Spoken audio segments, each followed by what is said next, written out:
शेतकरी बांधवांनो, पीएम किसान सन्मान निधी योजनेच्या 23व्या हप्त्याच्या संदर्भातली एक महत्त्वपूर्ण माहिती समोर आलेली आहे। मित्रांनो, शेतकऱ्यांना पीएम किसान सन्मान निधीच्या 23व्या हप्त्याचे 2000 रुपये 20 जूनला पंतप्रधान नरेंद्र मोदी यांनी पाठवलेले आहेत।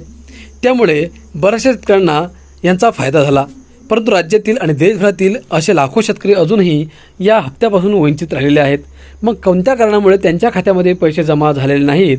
जर त्यांना पैसे मिळवायचे असतील तर काय करावं लागणार आहे? त्याच मुद्द्यावरती आजचा हा व्हिडिओ आपण जाणून घेणार आहोत।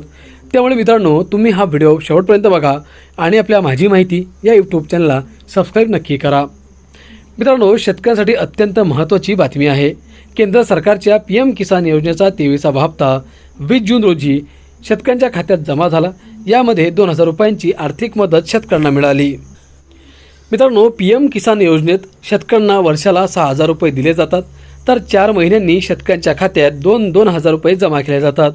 20 जून रोजी शेतकऱ्यांच्या खात्यात 2000 रुपये आले, पण काही शेतकऱ्यांचा हप्ता रखडल्यामुळे शेतकरी नाराज झाले आहेत।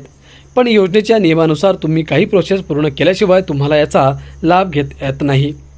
पीएम किसान योजनेचा लाभ घेण्यासाठी काही प्रोसेस असतात, त्यामध्ये सर्वात महत्त्वाची प्रोसेस म्हणजे ई-केवायसी आहे।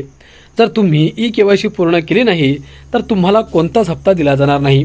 दुसरी महत्त्वाची गोष्ट म्हणजे तुम्ही पीएम किसान योजनेच्या अंतर्गत भूसत्यापन केलं नाही तर तुमच्या खात्यात पैसे जमा होणारे 2000 जमा होणार नाहीत, ते थांबवले जातील। तिसरी महत्त्वाची गोष्ट म्हणजे आधार कार्ड लिंक नसेल तर तुम्हाला हप्ता दिला जाणार नाही।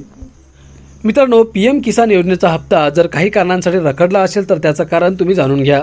मग रखडलेली प्रोसेस पूर्ण करा, मग राज्य सरकार तुमचे नाव योजनेतून क्लिअर करेल। पुढे तुमच्या खात्यात रखडलेला हप्ता जमा होईल। हा हप्ता पुढच्या हप्त्यासोबतच पाठवला जाऊ शकतो।